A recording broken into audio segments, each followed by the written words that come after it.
Before we fall in love with that number, 99.7%, we need to ask a small but important question. What are scientists actually measuring? No telescope can sail across space and slap a label on a planet that reads, "Life confirmed."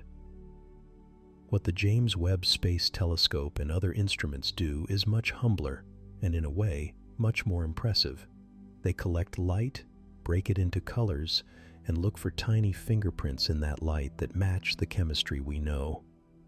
Think about it like this. You're standing outside a stadium trying to tell which song is playing inside.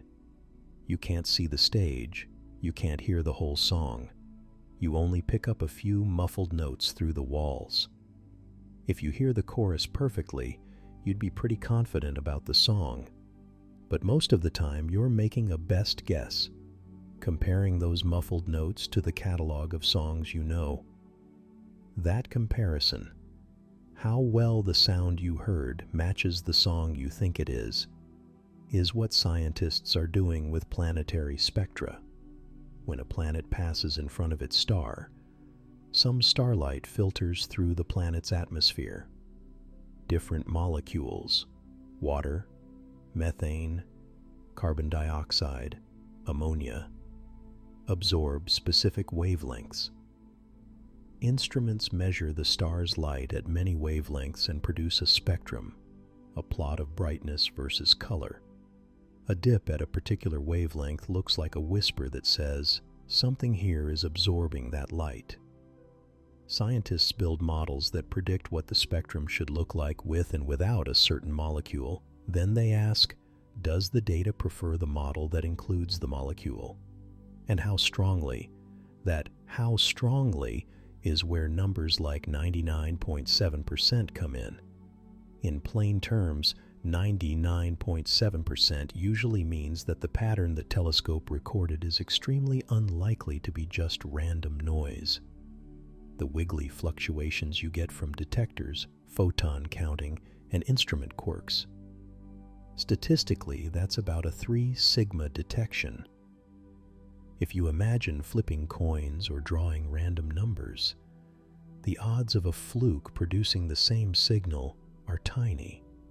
So, 99.7% doesn't mean we found life, or even there's definitely that gas from biology. It means Webb probably measured something real in the atmosphere, a repeatable feature in the light that lines up with what a specific molecule would do. Why does that distinction matter? Because there are many other ways to get a real-looking signal that don't involve life. Instrument systematics, quirks in how the telescope and detector behave, can imitate absorption features. Clouds and hazes in the atmosphere can mute or mimic molecular signatures. Different molecules have overlapping fingerprints, and our models are simplifications of a messy, complex atmosphere. And sometimes, science communicators or headlines take that careful probability and stretch it into a dramatic claim. We found life. That's not what the data alone supports. Let me make it personal. Imagine you're the scientist staring at the spectrum. It's late. You've had your third cup of coffee, and there's this little dip in exactly the wavelength where a hopeful molecule should absorb. Your heart does a tiny jump. You rerun the fit. You change the assumptions. You ask a colleague to check your code. That 99.7% might survive all those cross-checks. And if it does, that's genuinely thrilling. It means a faint chemical fingerprint from a world trillions of kilometers away has survived the gauntlet of instruments, analysis, and human skepticism. That's extraordinary. But the right way to read the number is with both excitement and restraint. Excitement because detecting an atmospheric feature at high confidence is a huge technical achievement. We're watching the chemistry of a distant world. Restraint because probability is not a label of proof. 99.7% says, this is very unlikely to be noise. It doesn't say this gas is produced by biology, nor does it say there's no other explanation. What comes next are independent confirmations, observations at different wavelengths with different instruments, or repeated transits, plus careful ruling out of alternative explanations. So when you see headlines waving the 99.7% flag, remember the stadium analogy. The song might be playing, and you might be pretty sure which chorus you heard. But to go from pretty sure to this is definitely live music and not a recording requires more listening. And in astronomy, more listening takes time, more observations, more models, and a healthy dose of patience. Even so, pause for a second and appreciate the scale of the achievement. We're measuring whispers in starlight from a world that's unimaginably far away. That's worth being excited about, even before we know exactly what it means. To understand this possible life world, we need to understand how James Webb works. It is not a camera that takes travel photos of alien beaches. It's more like a patient listener tuned to infrared light. Think of it this way. Most of what Webb does isn't about making pretty pictures. It's about eavesdropping on the smallest, quietest clues that a planet's atmosphere leaves in the light of its star. When an exoplanet slides in front of its star, a transit, almost all the starlight is still coming straight at us, but a tiny fraction grazes through the planet's limb, skimming across whatever air it has. That sliver of light carries information. Webb takes that light and spreads it out into a spectrum, like a prism making a rainbow. But instead of admiring the colors, it looks for the missing ones, little bites, narrow gaps where specific wavelengths have been absorbed. Those gaps are the fingerprints of molecules: water vapor, methane, carbon dioxide, ozone. Each one absorbs infrared light at characteristic wavelengths because molecules vibrate and rotate in particular ways. In the infrared, those molecular vibrations leave strong, identifiable marks. So when Webb sees less light at frequencies where, say, water should absorb, it reads that as evidence that water vapor exists somewhere along the light's path. The pattern of missing colors tells you which gases are present. The depth of those features tells you how much there is. But the signal is tiny. We're not talking about a camera snapping a clear, bold silhouette. We're talking about a whisper of change in a star that's many light years away. Often the absorption is a matter of parts per million, like trying to hear a single voice in a packed stadium. That's why Webb is so patient. It watches the same planet over and over, collecting multiple transits. Each transit is a new take. Each spectrum adds a little more clarity.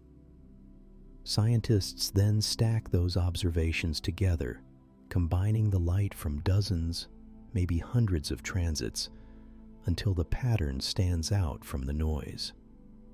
It's like recording that whisper 100 times and layering the recordings so the whisper grows louder while the random crowd noise cancels out.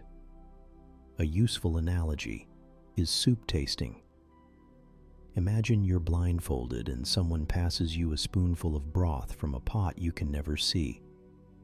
You take a sip and try to guess what's in it.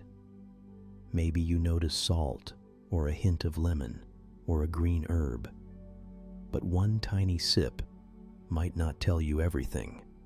Maybe the herb was only in that spoonful. So you take many sips from different parts of the pot and gradually build a better sense of the recipe. Webb does that with starlight. By collecting many transits and stacking them together, it slowly reveals a rough recipe for the air of a world we will never visit. That recipe is powerful.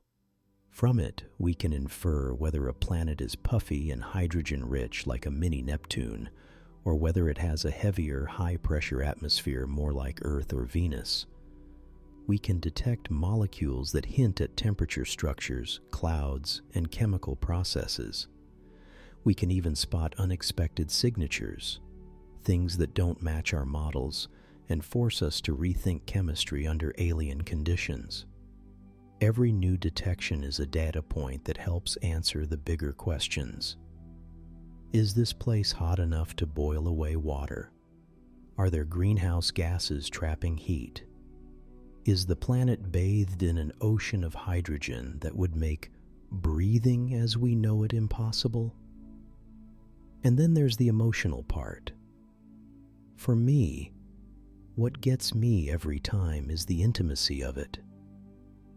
We're reading the breath of a world from across the galaxy. It's humbling to think that the same physical laws that shape molecules in our kitchens also shape the air around a planet orbiting a faint, distant star.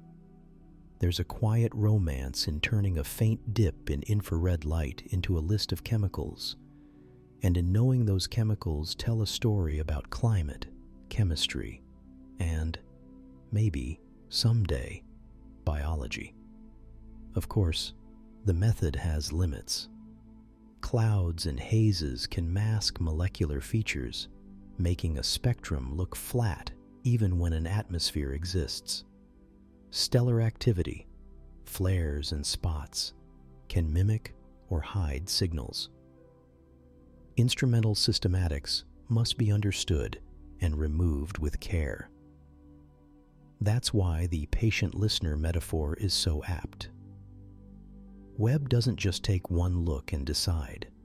It watches, waits, and listens through layers of noise until a consistent signal emerges. When Webb finally teases out those spectral fingerprints, scientists begin to translate them into conditions, temperature ranges, likely surface or cloud pressures, and dominant gases. From that translation, we start to ask the single human question behind all this technology. Could anything breathe here? It's not the same as declaring life. It's a first filter. Some atmospheres will be immediately hostile, searingly hot or choked with hydrogen, and we can cross them off the short list for familiar life. Others will present tantalizing mixes, water and carbon-based molecules in amounts that keep us curious. In short, Webb turns the invisible into the intelligible.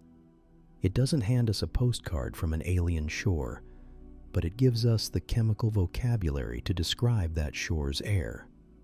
And with that vocabulary, we can begin the conversations that matter most, about habitability, about the diversity of planetary environments, and about where in the vastness of space conditions might be right for something like life to take hold. There it was on the screen, a pale, cold blue smear orbiting a little red star, a faint dip in light that told us a planet waited on the other side of the data. In the language of exoplanet hunting, this is a suspect. Not guilty or innocent yet, just a body of evidence we need to interrogate. And the case file has a name. A Hycean candidate, bigger than Earth, wrapped in a deep, hydrogen-rich envelope and probably hiding a global ocean beneath. Start with the basics. This world is not Earth 2.0. It's heavier, its gravity is likely stronger, and its atmosphere is thick enough that you'd feel compressed simply by standing at its surface. If surface even means anything in the way we usually imagine it. Hycean planets sit in a middle ground between rocky planets and gas dwarfs. Large radius, low-density worlds where hydrogen and helium dominate the air and where liquid water could exist. Not on a dry crust, but in an ocean that might stretch from pole to pole beneath the clouds. Its star is a cool red dwarf, small, faint, and abundant in our galaxy. Being close enough to this dim star to be warm enough for liquid water makes the orbital period short. 1 year there lasts only a few dozen Earth days. That tight orbit brings another consequence: tidal locking. One side of the planet faces the star constantly, bathed in endless daylight. The other side is forever in night. Imagine a permanent noon and a permanent midnight, with everything livable squeezed into a ring of perpetual twilight between them. That twilight, the terminator zone, is the prime real estate for any life that relies on starlight. Temperatures there could be mild enough for liquid water to linger at the atmosphere-ocean interface. The day side may be a furnace under thick clouds and bright auroras, the night side a frozen, starless wasteland. But along the terminator, you could get a steady global evening, a place where light and dark meet and, in theory, chemistry and energy balance to allow life as we know it to exist. Then there's the ocean. If this world does hold a global sea, it might be orders of magnitude deeper than our oceans. Deep means high pressure and darkness. Sunlight would not reach these abyssal waters. Life there, if present, would need to rely on alternatives to photosynthesis, chemosynthesis at hydrothermal vents, metabolic trickery that harvests chemical gradients instead of photons. That's not science fiction. On Earth, entire ecosystems thrive without sunlight around deep-sea vents, powered by microbes that eat metals and sulfur compounds. On a Hycean world, that strategy might be common. The hydrogen-rich atmosphere changes the rules again.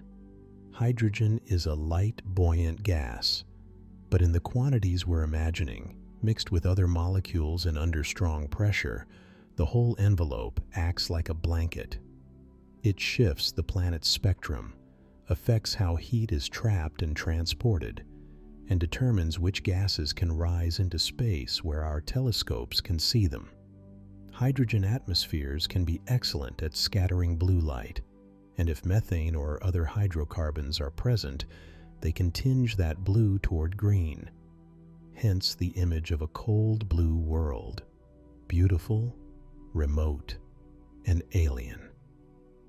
We found this suspect the same way detectives find fingerprints, by analyzing light. When the planet transits, passes in front of its star from our point of view, a tiny fraction of starlight filters through its atmosphere.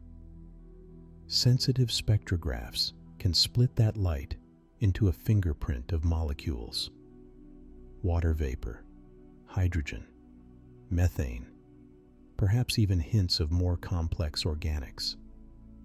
Each absorption line is a clue, but interpretations are rarely straightforward. Thick hydrogen atmospheres can hide signatures by raising the altitude where light escapes, or blur them with clouds and hazes. The terminator region we're most likely to probe with transit spectroscopy is a complex mix of day-side chemistry, night-side condensates, and winds that haul molecules around the planet. And then there's the star itself. Red dwarfs can be lively, flaring and throwing off bursts of high-energy radiation. For a tidally locked planet, flares can bathe the day side in sudden storms of particles and UV, potentially stripping away atmosphere over time or changing chemistry in unpredictable ways. But a massive hydrogen envelope confers resilience. The thicker the atmosphere, the harder it is to peel it away. In that sense, a Hycean candidate might survive where thinner atmosphered worlds could not, making it an enduring suspect for habitability rather than a fleeting one. Put yourself in the investigator's shoes for a moment.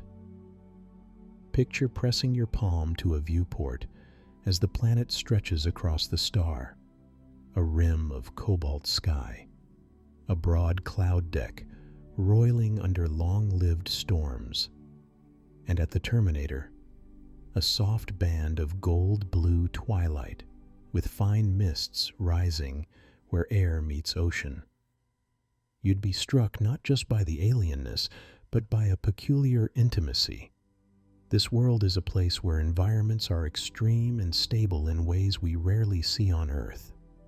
Its rhythms are quick, a month-long year, but its weather patterns might be slow and planetary scale, driven by the tug of constant light and unending dark. That intimacy is what makes the search so personal.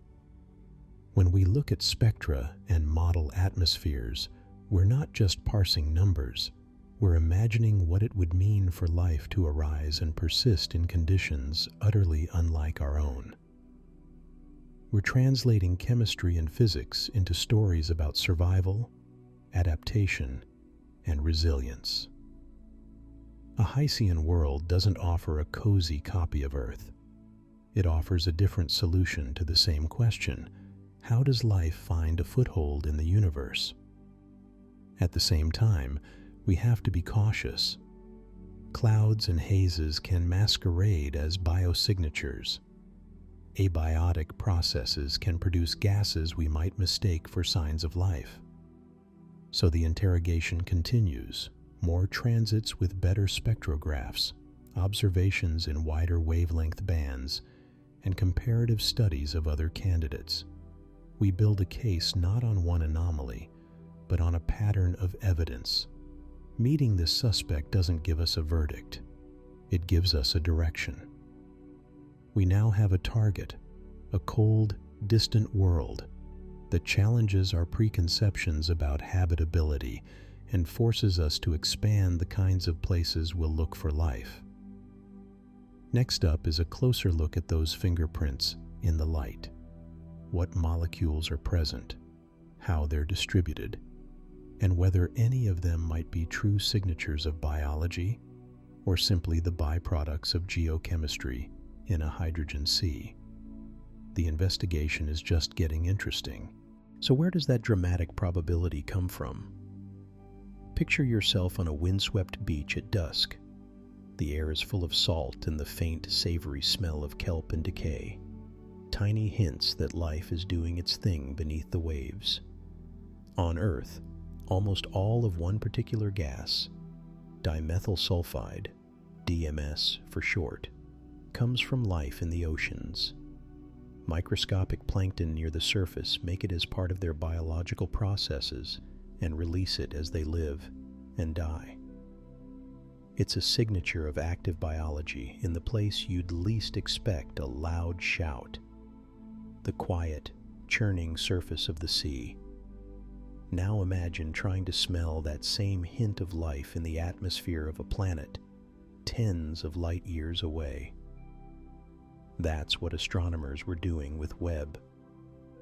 When starlight filters through a planet's atmosphere during a transit, molecules in the air absorb specific colors of light, leaving tiny dips, fingerprints, in the spectrum we record.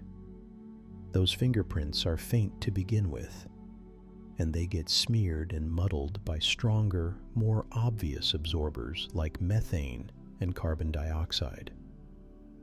If a faint bump in that spectrum lines up with where DMS should absorb, excitement follows, because on Earth, DMS is so strongly linked to life. Here's the subtlety.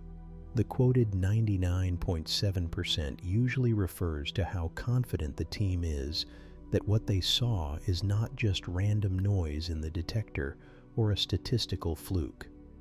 In everyday terms, that's about the same as saying a result is 3 sigma significant, unlikely to be caused by chance. But that number alone doesn't settle the identity of the gas. It only says, Something consistent with a narrow feature exists here. It doesn't say, "This is definitely dimethyl sulfide." Why not? There are a few reasons, and they're all very human and very scientific. First, spectra overlap. Molecules don't live on their own in the data. Methane and carbon dioxide have strong, broad absorption bands that can mask or mimic weaker features. Think of standing in a crowded room trying to pick out a single voice. If someone nearby is shouting, you might mistake a quieter person's words for part of the louder voice. Spectral retrievals are sophisticated attempts to untangle those voices. Models take the measured light and ask, which combination of gases and temperatures best explains this pattern? Multiple combinations can sometimes explain the same dip. Second, instrumental quirks and astrophysical clutter can pretend to be a real signal.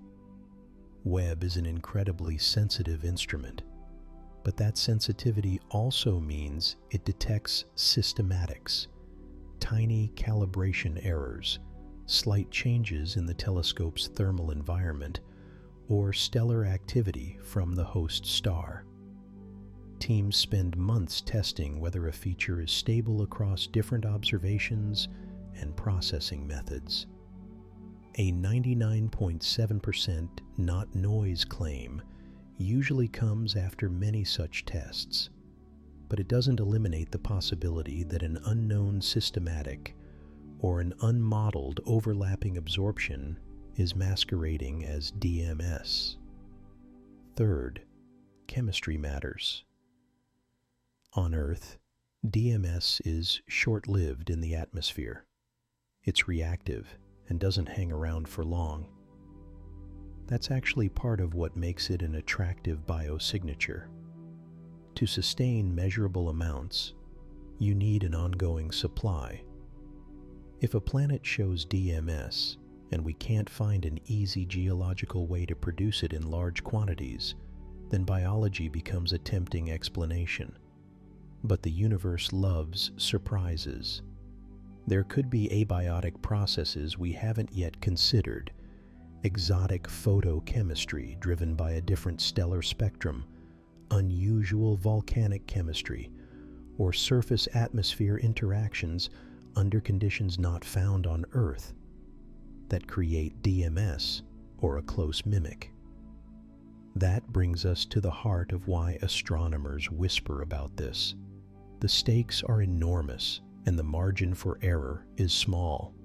A genuinely biological gas detected on another world would be one of the most transformative discoveries in human history. So the community responds with cautious excitement. Not because the data aren't interesting, but because extraordinary claims demand extraordinary validation. What would validation look like? First, repeatability. Independent observations, more transits, different instruments, ideally different telescopes, need to see the same feature. Second, corroboration. If DMS is real and biological, we might expect associated environmental clues, signs of water vapor, a balance of gases that makes geological explanations less likely, or seasonal variability tied to the planet's climate. Third, laboratory and theoretical work. Spectroscopists in the lab must pin down the precise fingerprint of DMS across the relevant temperatures and pressures, ensuring no other molecule produces a confusing look-alike under those conditions. And theorists have to rule out abiotic pathways that could plausibly produce the amounts observed. So the 99.7% headline is both a promise and a constraint. It promises that something unusual survived careful statistical scrutiny. It's not just a random spike in the data. It constrains us because that statistic doesn't, by itself, map onto the identity or origin of the gas. A detector can be confident a blip is real without being able to name the blip's creator. There's also a human element. Scientific teams are trained to be conservative.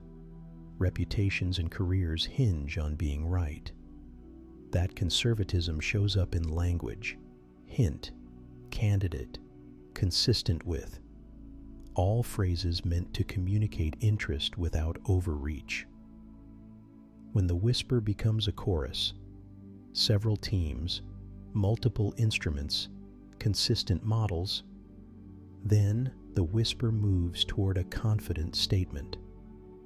For now, the DMS-like bump in Webb's data is a beautiful, tantalizing clue. It's the sort of result that sparks follow-up proposals, lab experiments, and lively debate at conferences and on preprint servers. It puts a target on the sky that other observers will want to revisit to either confirm the hint or show that the universe was playing a trick on us. Next, let's look at how spectroscopists and modelers actually disentangle those crowded fingerprints, the nuts and bolts of pulling a whisper out of a chorus, and what specific follow-ups would most convincingly tip the balance toward life or an exotic non-biological explanation. Imagine walking into a room and trying to guess what happened there just from the smell of the air. A hint of smoke at the corner of your nostrils, a faint perfume clinging to a scarf, the subtle sweetness of fruit left too long on the counter. Your brain starts linking those scents to scenes: someone cooking, someone crying into a tissue, a forgotten bowl of peaches. That's roughly what exoplanet scientists are doing, except their room is a globe several light years away, and their noses are infrared detectors on a telescope. When light from a star filters through or bounces off a planet's atmosphere, it carries fingerprints. Certain wavelengths get absorbed by particular molecules, leaving telltale dips and spikes in the spectrum, the cosmic equivalent of a whiff of smoke. We read those spectral signatures and try to infer the chemistry, the physics, and yes, the possibility of life. It sounds cinematic because it is. A remote detective story where the scene is written in light. Let's talk about the players you're most likely to meet in that forensic lineup. Methane is one of the easiest to picture. On Earth, methane comes from a wide variety of sources. It bursts out of volcanoes and hydrothermal vents. It bubbles up from wetlands, and it's the result of digestion in animals and microbes. So, if you detect methane in an exoplanet's atmosphere, you can't immediately shout life. The same way you can't assume that a smoky smell means arson. Maybe someone just made toast. Carbon dioxide, the other ubiquitous character, is even more ambiguous. CO2 is a basic building block of planetary atmospheres. It's heavy, chemically stable in many environments, and a natural outcome of geology and volcanic outgassing. Finding CO2 is useful. It tells you the planet has an atmosphere capable of trapping heat and engaging in chemistry. But on its own, it doesn't prove a biological process. It's like finding ash in that room. Important for context, but not definitive. Water vapor, though, is a hopeful sign. If the spectrum shows water absorption features, those broad bands across near-infrared wavelengths, that hints at oceans, clouds, or at least liquid reservoirs and active weather. Water is not a biosignature by itself, but it's the solvent life as we know it needs. In our detective metaphor, water is the damp footprints on the carpet. It suggests recent activity that could support life. What changes everything is when gases appear together in patterns that are hard to produce without life. Scientists look for chemical disequilibrium, combinations that shouldn't persist unless something is continually making them. Oxygen and methane coexisting in sizable amounts is one classic example. On a geologic time scale, those two gases react with each other and would neutralize unless replenished. On Earth, the continual presence of both is largely due to biology, photosynthesis producing oxygen and microbes producing methane. If you walk into a room and smell ammonia and roses at the same time, two scents that usually don't hang around together, you might suspect someone arranged it deliberately. That's how disequilibrium reads. But the universe loves caveats. There are abiotic ways to produce almost every gas we think of as biological. Methane can form from rock-water reactions, serpentinization, when certain minerals interact with water at high temperatures. CO2 can be driven into the atmosphere by volcanism. Ultraviolet light from a star can split water molecules in the upper atmosphere, letting hydrogen escape and leaving oxygen behind, a process that can build up large oxygen levels without life.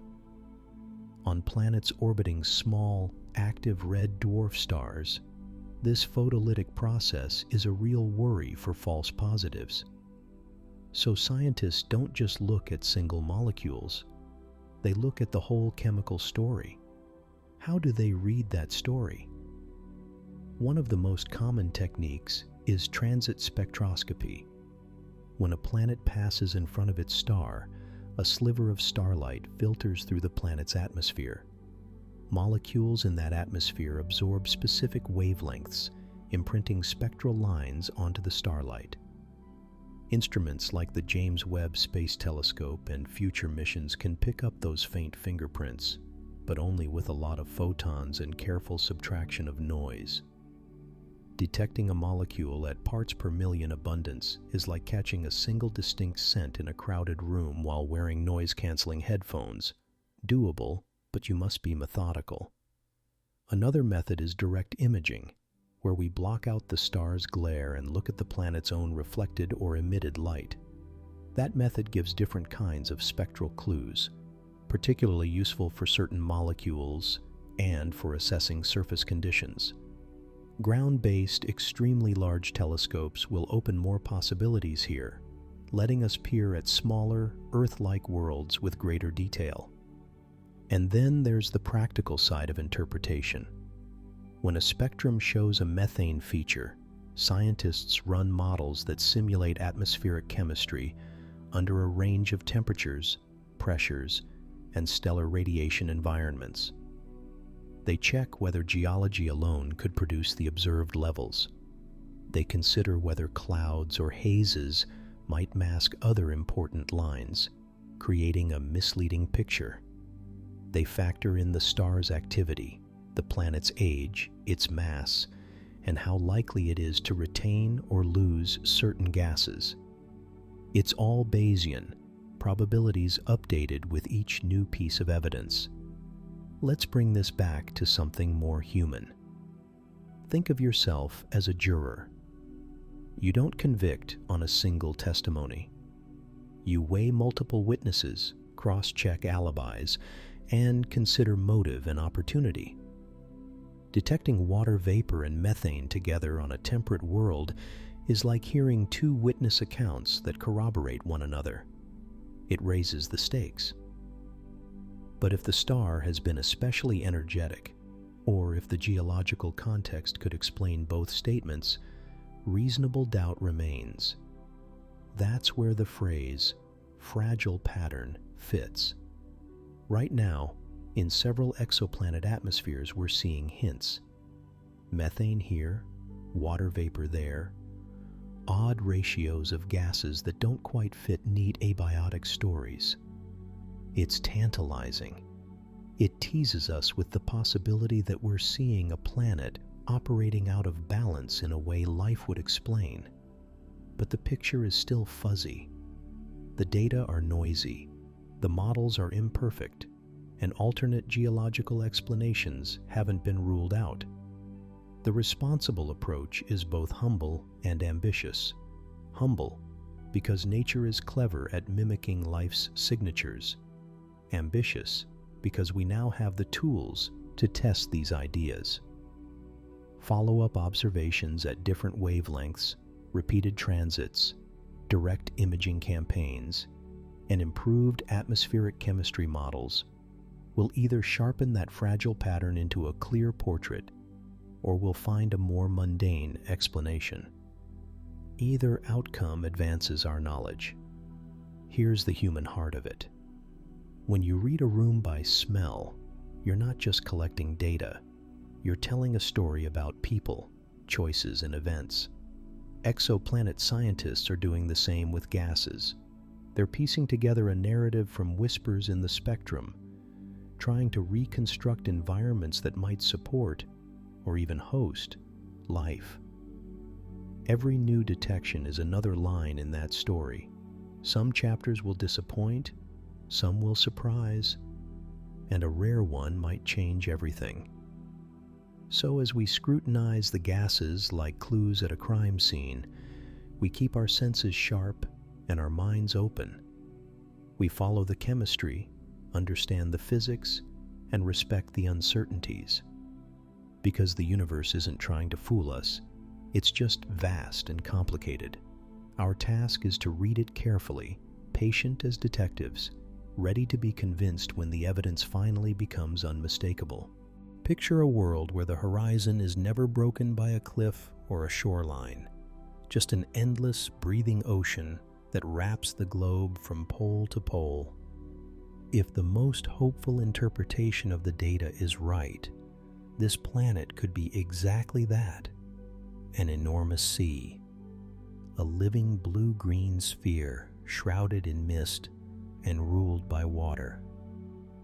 Imagine standing on the deck of a small, creaking craft that rides the slow swells and realizing there is nowhere to go but more water. Under a sky heavy with hydrogen, the air itself would feel different. The pressure at the surface of that sea might be higher than anything you've felt on Earth. It wouldn't be crushing in the way a deep subdive feels. Instead, it would be a constant deep embrace, like the planet itself tucking you into a warm, cushioned coat. Light from a cool red star, not the bright white sun we're used to, but a gentler, ruddy beacon, would fillet through the hydrogen and clouds, painting everything in deeper, richer tones of orange and rust. Clouds would glow from within, as if the sky were a giant ember. It's a color palette that would nudge your memories of sunsets into something stranger and more intimate. There would be a twilight band, that soft rim where day blurs into night and the atmosphere holds a precarious balance. Here, ice, liquid water, and vapor might sit in a kind of truce, each phase whispering to the others. Winds would sweep across that band, hauling vapor-rich air from the sunlit side into colder regions, and then back again. Those breezes wouldn't feel like earthly gusts so much as patient conveyors, moving moisture in a slow, deliberate rhythm. You could almost hear the ocean breathing in those transitions, a susurrus of wind and spray, the steady hiss of vapor as it lifts and falls. Beneath the surface, beneath those roiling waves colored by red light, pressure and temperature carve out a very different world. Deep, warm, high-pressure waters become chemical crucibles. Reactions proceed at a geological pace, slow, methodical, and inventive. Molecules that would flash and vanish on Earth might linger here, fold on themselves, nest together. Over vast stretches of time, chemistry could try on different outfits, building delicate structures that wobble and reform until something holds.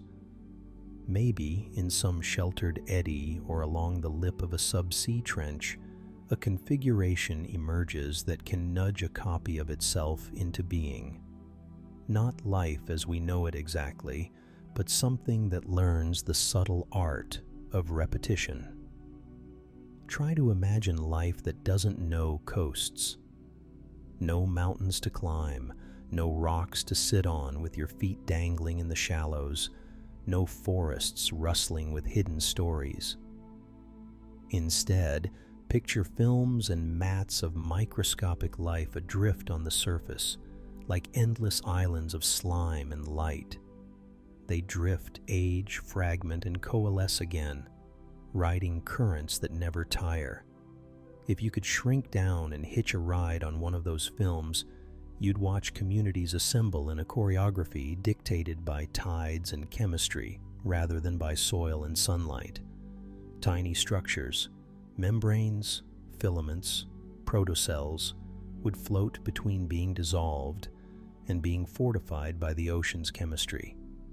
Life here, if it exists, might be patient and communal, distributed across the sea rather than anchored to particular real estate. There's a strange intimacy to that image. On Earth, most of our stories start and end on land. We stake flags, we build cities, we find landmarks to love and to remember. On an ocean world, the narrative would be communal and unmoored. A single organism's life might be spent drifting through infinite horizons, its descendants scattered by winds and currents. If you relate to moments when you felt carried rather than in control, a relationship that led you somewhere unexpected, a job that swept you into a new life, the ocean world is the universe reflecting that feeling at planetary scale. It's a reminder that stability isn't the only kind of meaning. Movement can create patterns just as meaningful as a mountain range. Visually, such a planet would be hypnotic. Large-scale storms might look like slow-moving bruises, bands of cloud tugging and folding across the sea. At the limb, where starlight grazes the atmosphere, you'd see a thin rim of orange-red glow that blurs into black. The contrast would be stark and oddly tender, a world whose colors are muted but whose textures, the froth of a wave, the gleam of a microbial mat, speak of teeming complexity in places your eyes can't resolve from orbit. Scientifically, the stakes are enormous. A hydrogen-rich sky changes how chemistry works, and high pressures alter physical behavior in ways that keep pushing researchers to reimagine what habitable means. If we found molecules consistent with biology, certain ratios of gases, or the faint chemical fingerprints of life's handiwork, it would force us to broaden our idea of where life can arise. It wouldn't be an answer so much as an invitation. Come study a type of living chemistry that learned to thrive without land, that evolved in a world of gradients and flows.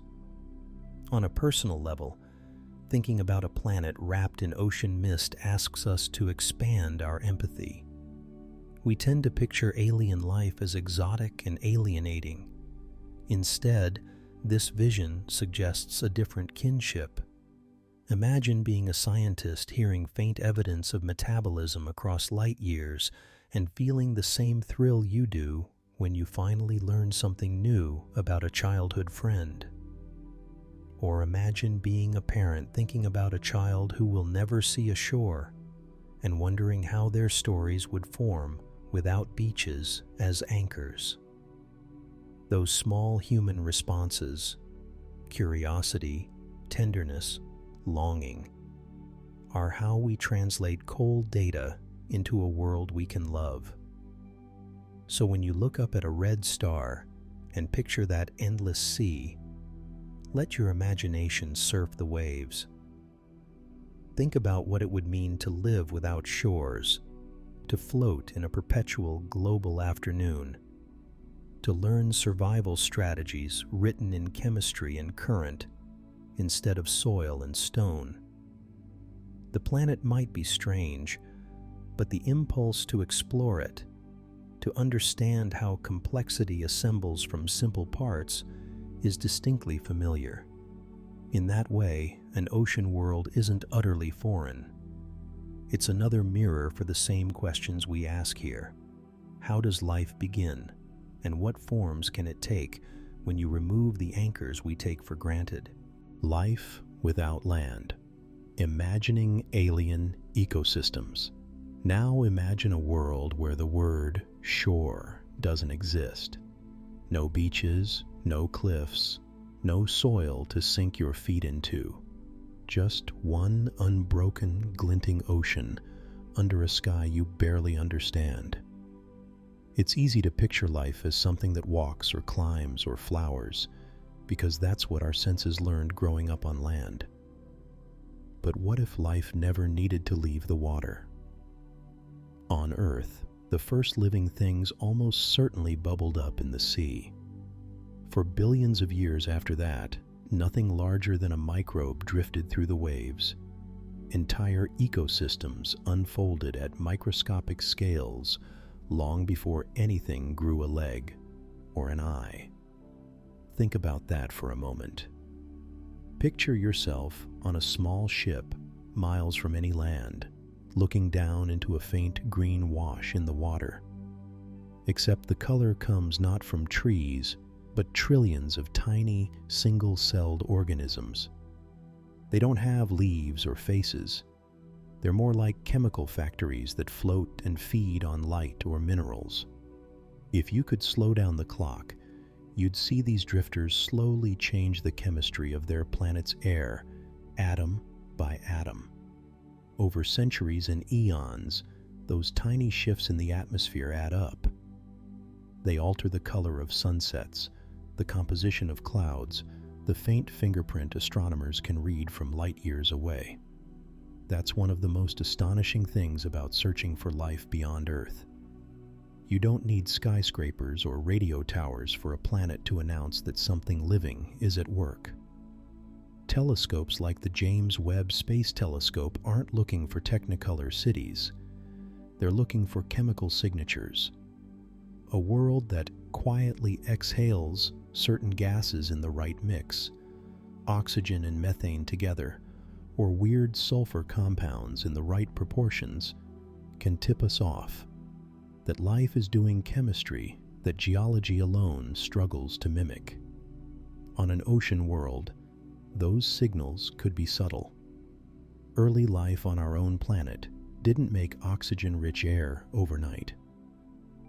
Microbes like stromatolites slowly pumped out oxygen for hundreds of millions of years before the atmosphere shifted dramatically in the Great Oxidation Event. So a distant planet full of microbial drifters might still be in a slow, steady phase. No forests shading continents, but plenty of metabolic hustle under the waves.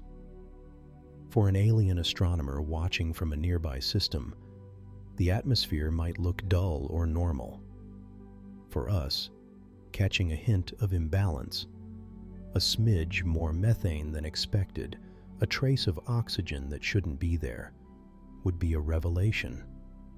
Imagine the inhabitants of such a world, if inhabitant is even the right word. They might be more like clouds than creatures, assemblages of molecules and membranes riding currents. Their seasons would be driven by tides and currents and the tilt of their planet's spin. They might bloom in bands that circle the globe, like living auroras, following nutrient upwellings or chasing long planetary feasts of volcanic chemicals. Or life could hide in the dark depths, where alien chemosynthetic communities gorging on hydrothermal energy produce tiny bubbles of gas that eventually mingle with the atmosphere at the surface. None of this needs eyes, nor camouflage, nor limbs. The struggle and elegance of life could play out as gradients of chemistry and light. Make it personal. When you look at a photograph of Earth from space, the blue seems empty until you realize those blues are teeming with microscopic architects. plankton, bacteria, tiny algae. They regulate the air you breathe, influence climate, and drive food chains that end with whales. On a lifeless planet, that same blue could mean nothing. On a living ocean planet, it could mean every breath is being sculpted by billions of unseen mouths. There's also something quietly democratic about microbial life. It doesn't need precious, narrow conditions. Microbes can live in boiling vents, in freezing brine veins, clinging to mineral grains, or floating in sunlit shallows.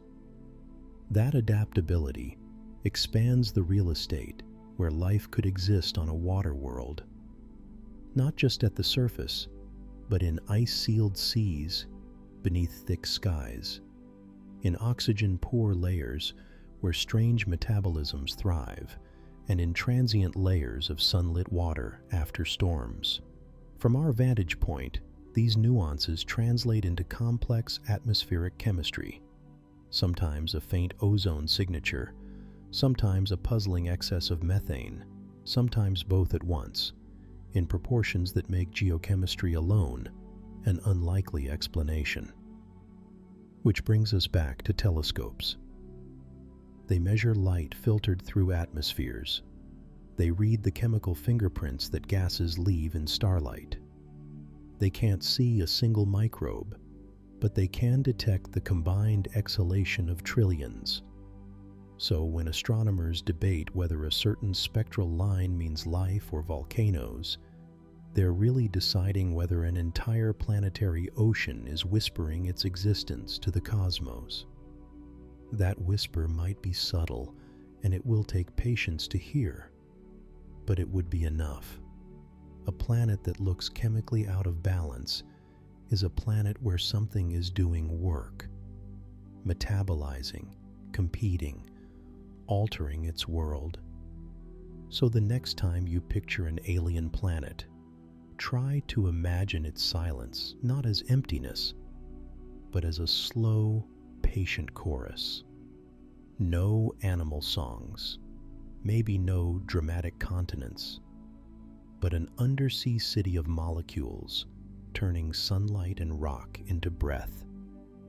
To our telescopes, that unassuming chorus could be the loudest sign of life we find. Even with all these beautiful possibilities, astronomers are careful not to shout life too early. Think about it like this. When you see a blurry shape through fog, your brain fills in details. A tree becomes a person. A rock becomes an animal. The same thing happens in astronomy, but the fog is literal. Thick atmospheres, distant photons, and measurements that arrived after a journey of years. Complex chemistry in a dense, cloudy atmosphere can leave the same fingerprints we expect from life. Oxygen can build up without photosynthesis, methane can be produced by volcanism, and a soup of photochemical reactions can create molecules we would normally call biomarkers.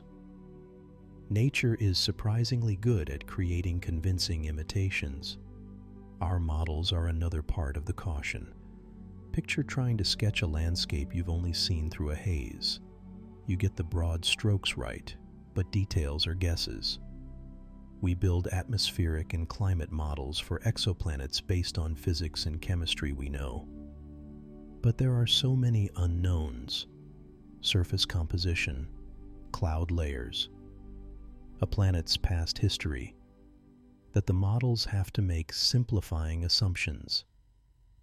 Those assumptions can push an interpretation one way or the other.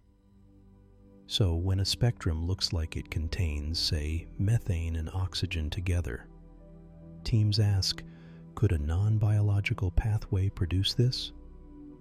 Often the answer is yes, under certain conditions. Instruments and stars add another layer of trickery.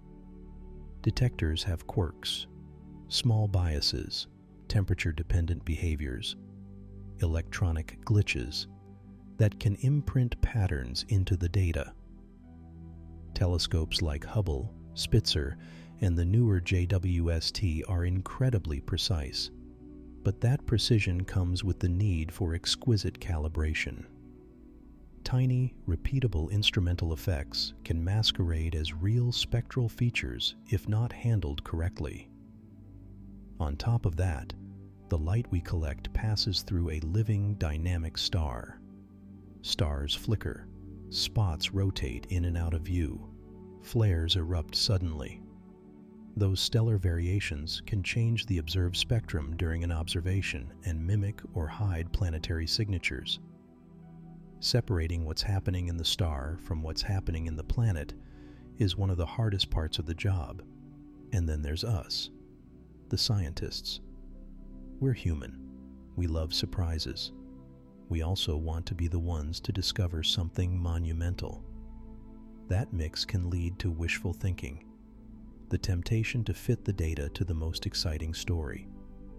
Healthy skepticism in the community exists to counterbalance that. A claim goes out, and immediately other groups try to reproduce it, extend it, or poke holes in it.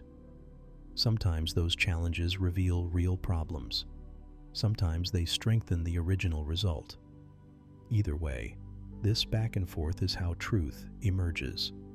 The process of publishing, peer review, independent reanalysis, and follow-up observations is slow by design, because it's meant to catch mistakes and biases before extraordinary claims get locked in.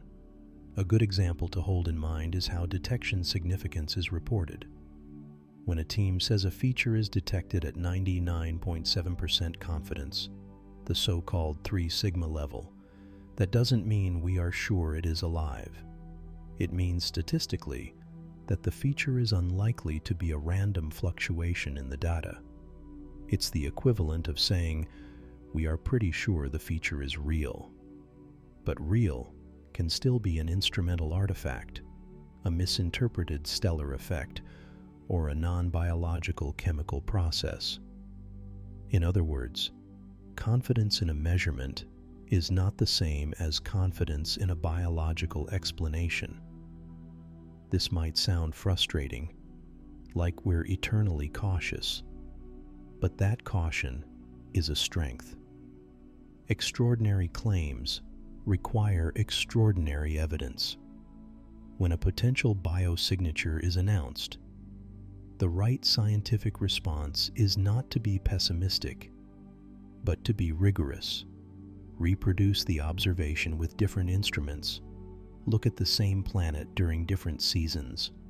Check the host star carefully, and search for complementary gases that either support or contradict a biological origin.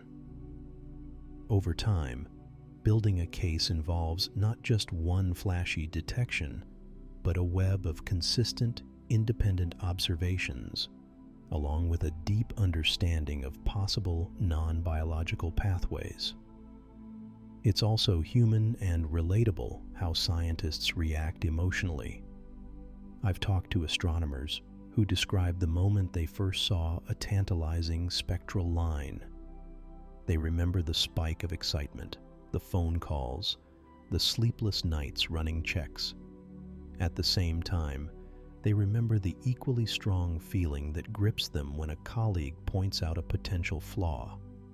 That mix of wonder and disciplined skepticism keeps the field honest. Teams argue, publish, correct each other, and ask for more observations. And the public narrative should reflect that collaborative, iterative process, not just the headline. Real certainty about life beyond Earth will take time. It will take many spectra across different wavelengths, observations from multiple telescopes, and comparative studies of many planets in different environments. We'll need to see repeatable patterns that can't be explained away by instrument quirks, stellar behavior, or abiotic chemistry. We'll need to build a population of planets to compare, because one strange world could always be an outlier, but a consistent trend across dozens would be compelling. So when you hear a discovery framed as possible biosignature or intriguing chemicals detected, Remember the context. A 99.7% confidence level tells you the feature is likely real, not necessarily alive. The excitement you feel is shared by the scientists. They're as hopeful and curious as anyone, but they're also trained to follow the evidence where it leads, even if that takes years. Real certainty will take years, more spectra, and more planets to compare it with. Up next, we'll look at how astronomers turn that caution into action, the specific tests and observations used to distinguish genuine biosignatures from clever cosmic imposters. Which brings us to red dwarfs, those small, dim stars that, at first glance, don't seem like glamorous hosts, but they're quietly irresistible if you're looking for life. Think of them as the tortoises of the stellar world. They burn their fuel at a leisurely pace and can keep going for trillions of years. Compare that to our sun's roughly 10 billion year lifetime, and you start to see why red dwarfs are so tempting. For any nearby planet, that kind of stability is like an extremely long stretch of uninterrupted gentle weather, a huge window for chemistry to get complicated, for molecules to tinker and retinker, and for life, if it starts, to have time to evolve into something complex. Put another way, life on Earth didn't happen overnight. It took billions of years for single-celled microbes to evolve into the vast diversity we see today. If you're hoping life needs time more than a lucky strike, a star that lives trillions of years is offering an almost absurd amount of patience. For someone who likes the idea of slow burn possibilities, the long game, not the quick sprint, red dwarf systems feel like the universe saying, "Hang on, we've got time." But of course there's a catch. The early life of a red dwarf can be chaotic. Young red dwarfs are famously feisty. They spit powerful flares, blast high-energy ultraviolet and X-rays, and can launch stellar winds strong enough to peel away a planet's atmosphere. Imagine putting your planet next to a campfire that suddenly explodes. Even if that campfire becomes gentle later, a lot can be lost in the first few million or 100 million years. Water can be boiled off, protective atmospheres stripped, and surface chemistry can be sterilized. Those youthful tantrums are why many scientists are cautious about assuming every planet in a red dwarf's habitable zone is actually habitable. So what's the trick? It's twofold. First, we look for older, calmer red dwarfs, stars that have weathered their rowdy youth and settled into a long, steady adulthood. Second, we look for planets that have ways of holding on to or replenishing their atmosphere and water. Strong magnetic fields, thick greenhouse gas blankets, or even reservoirs of water locked underground or under ice that get released later. A planet that can hang on to its atmosphere through the star's adolescence or rebuild one afterward suddenly becomes a much more promising place. And here's where modern astronomy gives us a leg up. Instruments like the James Webb Space Telescope are especially good at studying these systems. Because red dwarfs are so small and dim compared to sun-like stars, the light coming from a planet stands out more. When a planet crosses in front of a tiny star, the dip in brightness is larger percentage-wise than it would be for a planet transiting a big star, so we can measure the planet's size and atmosphere more easily. When Webb stares at the light filtered through a planet's atmosphere during transit, the signals of molecules like water vapor, carbon dioxide, methane, or even potential biosignatures are easier to separate from the star's light. In other words, the star doesn't drown out the planet's whisper the way a big, bright star might. There's another practical benefit. Red dwarfs are the most common stars in our galaxy. That means the statistical odds are in our favor. There are simply more nearby candidates to study. Combine abundance with observational advantage and long stellar lifetimes, and the cosmos is almost giving us a hint about where to point our telescopes. All of this makes red dwarf systems a compelling middle ground between possibility and practicality. They come with real risks. The early flaring, the close-in habitable zones that raise other issues like tidal locking, but they also offer extraordinary payoffs, immense time for life to arise and evolve, lots of targets to search, and clearer signals for our best instruments. For someone who's hopeful and patient, the image of a tiny, steady star nurturing a slow-developing biosphere is hard not to love. The universe seems to be nudging us toward these quiet, long-lived suns, and with telescopes like Webb, we finally have the tools to listen. How far is this world from your pillow? Stretch out on your pillow for a second and picture this: a pale speck, a tiny blue dot, sending a quiet postcard across the gulf of space. That little postcard is the light and data our telescopes collect. Information that left that world long before you brushed your teeth this morning, before the last song you liked was written, maybe even before your grandparents were born. Listening to all of this, you might feel an odd itch under the wonder. Could we ever go there? Straight answer: no. Not with anything we have, and not with anything we can realistically plan to build in the near future. It helps to make that personal. Imagine a trip not measured in hours or days, but in centuries and millennia. Even if we somehow convinced a ship to cruise at a fraction of light speed, and fraction here still means running at an unimaginable cost of energy and engineering, the voyage would take a span longer than a single human life. It would outlast parents and children, outlast entire nations and languages as we currently know them. The journey would be a story told to descendants of descendants, if it were possible at all. To bring that into home scale, think of the fastest spacecraft humans have built, like Voyager. It's been coasting for decades and is only now leaving the neighborhood of our sun. Now scale that up to something approaching even 1/10 the speed of light, a speed that still leaves hundreds, maybe thousands of years between departure and arrival for most of the interesting exoplanets we find. Those numbers stop being abstract when you imagine what happens to names, borders, technologies over that kind of time. Countries rise and fall within centuries.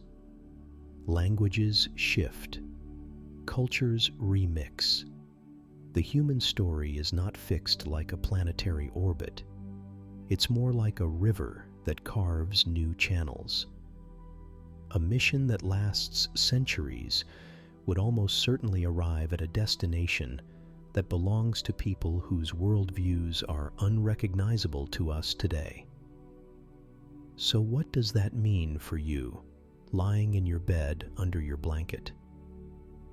It means this planet is not an invitation to pack your bags. It's not asking you to trade your life for an impossible pilgrimage.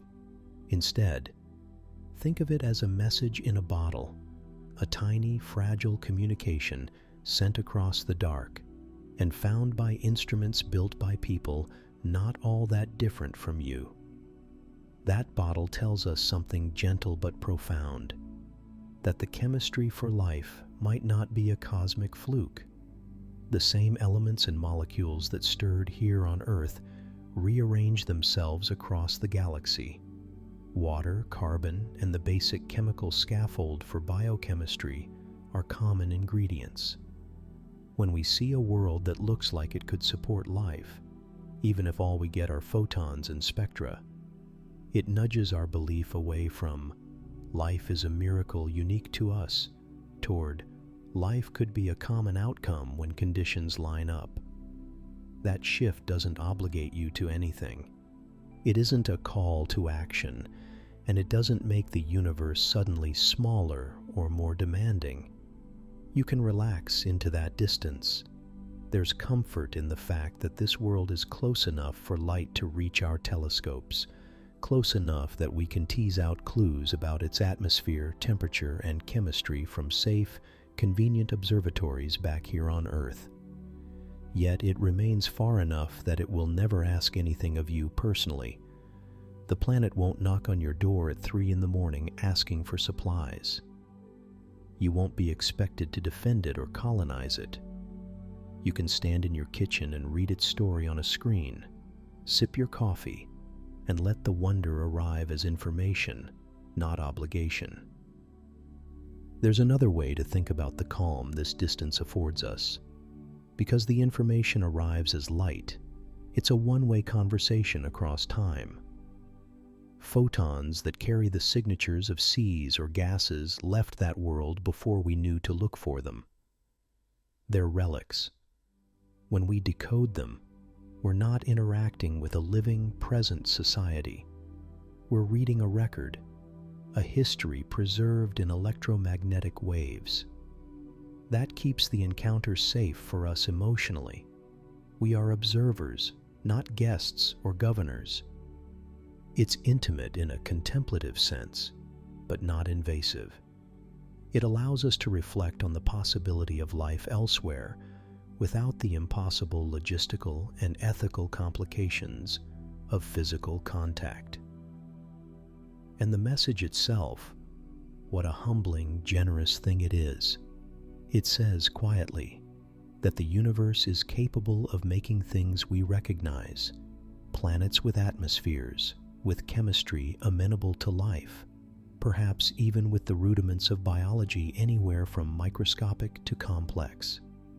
It suggests that life, if it exists there, could be as unhurried and small as microbes or as intricate as minds. We simply don't know. That uncertainty is its own gift. It encourages curiosity without the immediate need to respond. So what do we do with that gift? We do what humans have always done with distant messages. We study them, interpret them, and let them expand our sense of possibility. We build better telescopes and better models. We tell stories about what it might mean, because stories are how we get comfortable with big ideas. We consider the ethical outlines of contact hypothetically and lay intellectual groundwork for questions our great-grandchildren might one day have to answer if they ever face them. But again, none of that requires any personal sacrifice or upheaval today. You can close this tab and dream. You can fold yourself into your pillow and understand that the cosmos is not demanding you do anything about the possibility of life on a distant world. For the moment, it is a reminder, a hopeful, astonishing hint that the ingredients for life are not necessarily rare. That's enough to kindle wonder without burden. So, rest easy. This world is close enough for its light to find our instruments, and far enough that it will never ask anything of you personally. But our candidate is not the only stage where life might already be rehearsing. Out beyond the neat little story of one promising world sits a whole messy lineup of other planets. Some familiar, some stranger, each with its own climate, history, chemistry, and chance. If you try to picture them together, don't think of identical copies of Earth. Think instead of a crowded outdoor music festival where every band plays a different kind of song. Rocky super-Earths that hum along in gentle orbits, water worlds with muffled drums beneath thick ice, and slightly larger cousins of our planet that could be warm, humid, and steady for billions of years. Some of these acts are deafeningly hot, some are frozen out, and a few are soaked by harsh stellar flares. But among them, a handful sit in that pleasant middle ground where liquid water, useful elements, and steady energy all combine. The kinds of places where life as we know it could take root. Let's break that down so it's not just abstract science. It's practical, personal. Imagine you're deciding where to plant a garden. You want soil with the right nutrients, a source of water, and a climate that won't scorch or freeze your plants every week. Planets face the same basic checklist. Rocky super-Earths, worlds a bit bigger and heavier than ours, may have deep soils, thicker crust, long seasons, and enough gravity to hold on to an atmosphere. Some of them orbit red dwarf stars so closely that their year might be measured in days. That proximity brings both advantages and headaches. Red dwarfs are long-lived, giving life time to evolve, but they can also spit out flares and intense radiation that strip atmospheres or bombard a surface with sterilizing particles. If a planet survives that early chaos and keeps a stable atmosphere, it could become a benign place to live, or a tricky, tidally locked world where one side bakes and the other freezes. Water worlds are another category that captures our imagination, because water is the solvent for life we know. These planets might be small, icy balls, or big, slushy spheres with tens or hundreds of kilometers of ocean under a thick crust of ice.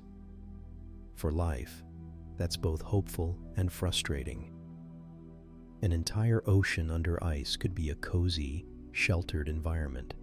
Think Europa or Enceladus in our own solar system. But it also hides itself from easy observation. If life is confined under hundreds of meters of ice, its chemical signatures have to make it to the surface or leak into the atmosphere before we can remotely detect them. So even if life is abundant beneath the ice, our telescopes might only see a faint whisper. Then there are the slightly larger than Earth worlds that could be the most comfortable neighbors, warm, humid, and geologically alive for billions of years. These planets may keep a thick, cycling atmosphere, maintain plate tectonics or volcanic activity that refreshes nutrients, and receive a steady, predictable flow of stellar energy because their star is calm. A sun-like star that lives a long, steady life gives any orbiting world a stable climate to develop complexity, the cosmic equivalent of a reliable landlord who pays the utilities on time. That's why worlds orbiting stars similar to our Sun remain a high priority. They give life the long, patient timeline it often needs. Of course, not every intriguing world is actually habitable. Plenty are too hot, scorched by their star until any oceans boil away, leaving behind dry, oxygen-poor ruins. Others are too cold, locked in ice that turns chemistry into a slow, frozen crawl. Many are bathed in intense high-energy radiation that can break apart complex molecules long before life gets a foothold. Some planets have atmospheres dominated by noxious gases or crushing pressures that make biology as we know it impossible. But these no worlds tell us something too.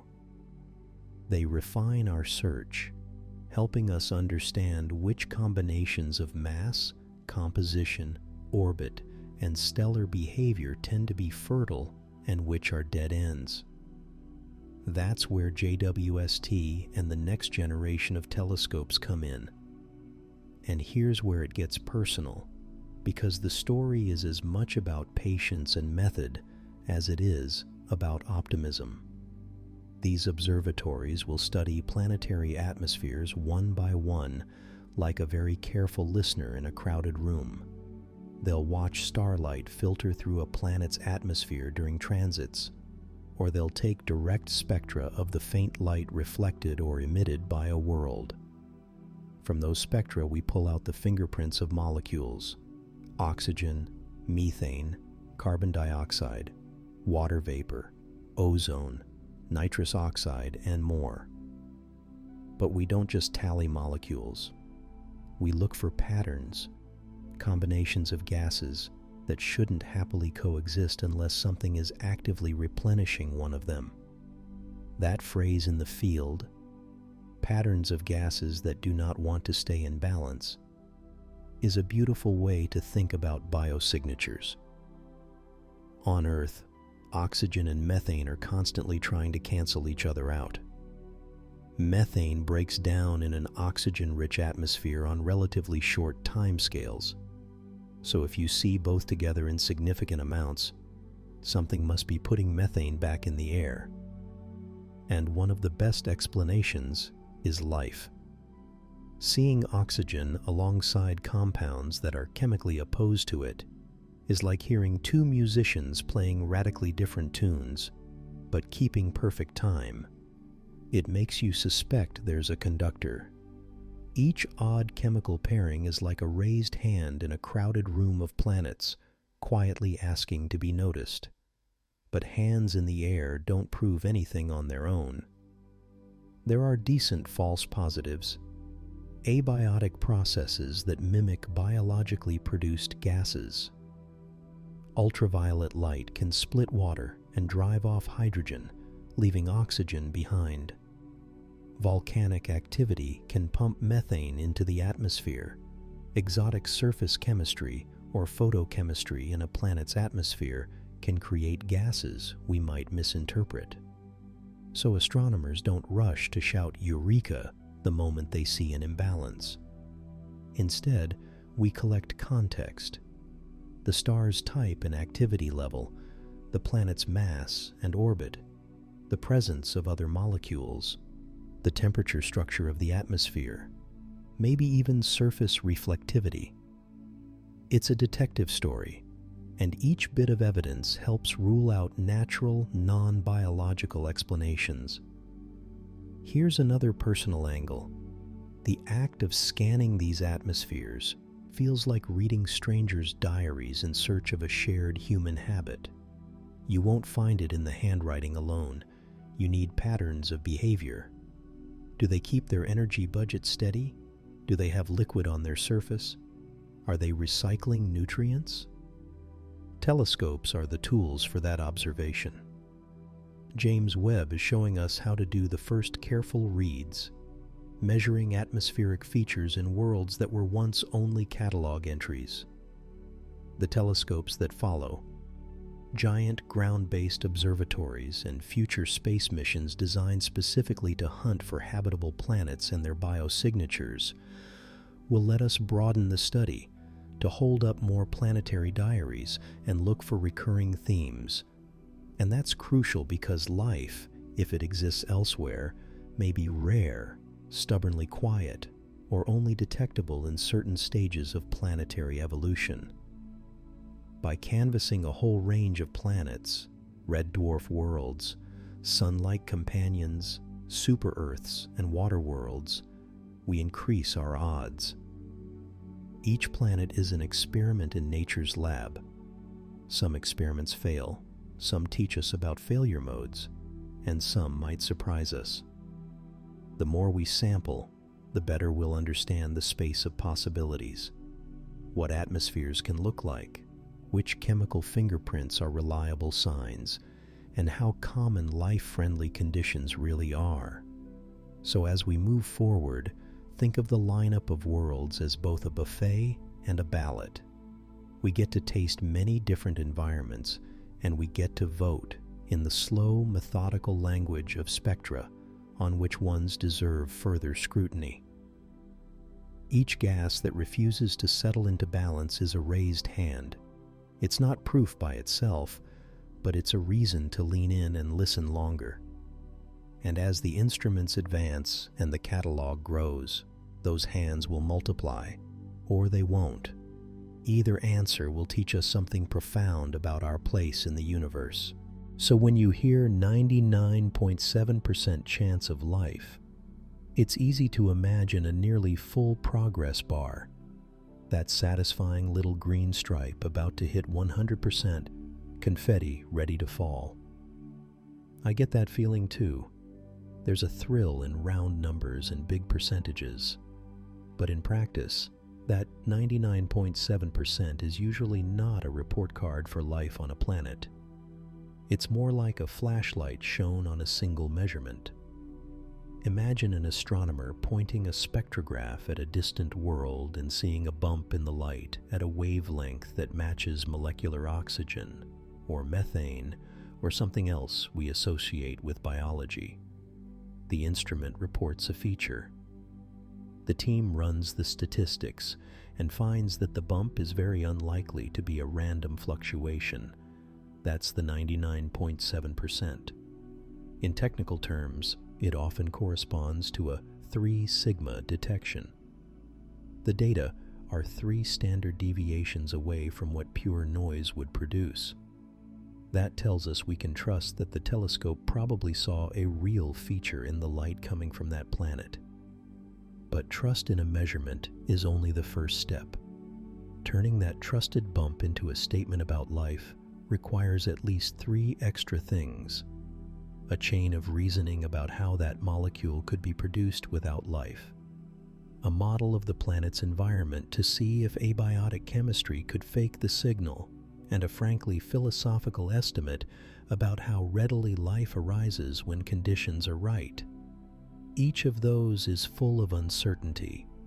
A useful everyday analogy is a medical test. If you get a positive on a pregnancy test, the device is telling you it detected HCG in your urine. That's like the spectrograph detecting a spectral line.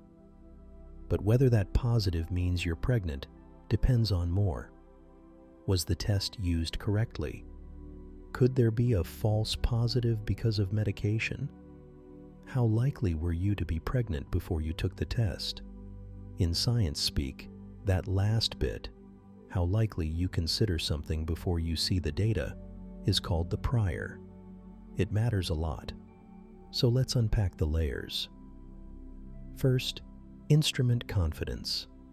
Telescopes and spectrographs are excellent, but they're not perfect. Light from a distant exoplanet is faint, mixed with the glare from its star, and filtered through the atmosphere of Earth if the telescope is ground-based. Calibrations, detector quirks, cosmic rays, and data reduction choices can all nudge a bump into or out of significance. The 99.7% is saying, we're pretty sure the bump isn't random noise, not the planet is definitely teeming with life. Second, astrophysical and chemical context. Even if a molecule is genuinely present, we have to ask, can known non-biological processes produce it under that planet's conditions? On Earth, oxygen tells a clear story. Free oxygen exists because photosynthetic life pumps O2 into the atmosphere faster than geochemical processes remove it. But on another planet, oxygen could accumulate from the breakup of water vapor by high-energy radiation, or from photochemistry driven by a different kind of star. Methane can be a metabolic waste product, but it can also be released by volcanic activity or serpentinization, chemical reactions between rock and water. Each of these abiotic explanations requires models of temperature, pressure, stellar radiation, surface geology, and atmospheric chemistry. Those models have uncertainties and assumptions. So converting a detected molecule into evidence for life is a detective story in which you have to rule out plausible non-biological suspects. Third, the probability that life arises at all. Even with the ideal chemistry and environment, we don't yet know how likely life is to start. If life is almost inevitable wherever the chemistry allows, then a biosignature detection is strong evidence. If life is vanishingly rare, even convincing biosignatures might represent extraordinary claims that require extraordinary evidence. Scientists often keep these different uncertainties explicit rather than collapsing them into a single comforting percentage. That's why you'll hear careful phrases like consistent with or suggests rather than proves. Another place where language and intuition collide is in statistical phrasing. A 99.7% confidence that a signal is real does not translate to a 99.7% probability that the underlying interpretation that the signal is caused by life is correct. It's helpful to remember how weather forecasts work. Being told there's a 70% chance of rain tomorrow means the meteorological model predicts rain under a portion of its plausible scenarios, not that the sky will be 70% wet. Similarly, when astronomers speak of confidence intervals and sigma levels, they're quantifying how surprising the data would be if the null hypothesis were true. Often the null hypothesis is no real signal, only noise, not no life. This is where Bayesian thinking often sneaks in. You start with a prior belief about how likely life is in general, or how likely a specific mechanism is to produce a molecule. Then update that belief with the new data. Different researchers can reasonably start from different priors. An optimist who thinks life is common will interpret the same detection more strongly in favor of biology than a skeptic who thinks life is rare. That doesn't mean one side is being unscientific. It means the data don't fully constrain the conclusion on their own. The scientific method helps here by demanding multiple lines of evidence. One isolated spectral feature is interesting. A reproducible detection at different times with different instruments and at different wavelengths is harder to dismiss. A set of molecules showing a chemical disequilibrium, for example, oxygen and methane together in amounts that should quickly react away unless something is constantly replenishing them, is more compelling than a single gas. Temporal variability, spatial mapping, and a match between atmospheric models and surface conditions all strengthen the case.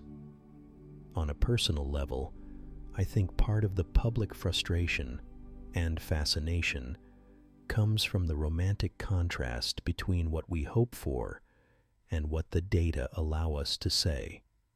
We want headlines, life found. Science gives us margins of error and carefully worded caveats, but there's beauty in that carefulness. Every incremental probability, every eliminated false positive is a real step forward. The romance isn't in a single triumphant headline. It's in the slow tightening of the net, the way a puzzle gradually resolves as different specialists, astronomers, chemists, geologists, biologists, all converge on a consistent story. So next time you see a bold percentage or a ticker that reads 99.7% chance of life, take a breath and decode it. Appreciate the excitement. Someone probably detected a real signal. Then ask the follow-ups. What else could make that signal? Has it been reproduced? What assumptions are baked into the model that links that signal to biology? Those questions are the ones scientists ask day in and day out, and they're the reason discoveries in this field carefully accumulate rather than explode overnight. In short, a high confidence measurement is a bright spotlight on one piece of data. Concluding that life exists requires assembling a whole theater around that spotlight, the stage of planetary conditions, the script of chemistry, the choreography of physics, and a philosophical sense of how often life appears when given the chance. The universe doesn't hand out black and white answers. It offers a careful maybe. And honestly, that maybe is often more interesting than a premature yes or no. No trumpet fanfare, no flashing lights, no alien cruiser dropping into the Pacific. If we ever reach the day where we can say, with confidence, that this planet hosts life, even if it's only microbial, it will start with a quiet line in a scientific paper. A single sentence, footnoted and peer-reviewed, that looks ordinary until someone reads it out loud over cereal or sees it headlined on their phone. That sentence would ripple outward in ways that are surprisingly domestic. Reporters would call, teachers would rewrite lesson plans, people would bring it up between the weather and the bills. Did you hear? And whole new conversations would begin where there used to be only speculation. It won't be loud, but it will be everywhere, like a new word that slips into daily speech without anyone noticing at first, because of what that sentence means. For the first time, we would know that biology has happened at least twice in the universe, not as a theory, not as a hopeful signal, but as a verified fact. That simple doubling, life here, life there, changes the math. It shifts life from a precious, one-off miracle towards something that can happen more than once, given the right conditions. That doesn't mean life is around every corner. It doesn't mean there are civilizations knocking at our door or that we'll suddenly have oxygen-breathing neighbors to invite over for coffee. What it gives us is a new baseline. Biology is not unique to Earth. Wherever the chemistry and the environment line up, life might emerge. That possibility is enormous, not because it promises immediate answers, but because it rewrites a story we've told ourselves for millennia. I remember when I first realized how tiny a change like that could feel. I was working late, half listening to a podcast about extremophiles, microbes thriving in places we once called uninhabitable. It hit me how often we measure our importance by rarity. There's only one of us. Suddenly, the idea that life could sprout more than once made me feel both smaller and oddly less alone. Smaller because we weren't the entire show, less alone because we weren't necessarily unique. Those are subtle shifts. They don't solve hunger or fix climate change. They won't erase the ache of loneliness for someone sitting on a Friday night. A microbial discovery won't hand us new technologies overnight or suddenly fix politics, but it would change the lens we use to look at everything else. Imagine a classroom where the life sciences start on a different page. Instead of teaching life as something unique to a single planet, teachers might talk about the underlying rules, chemistry, energy, environments that make life possible.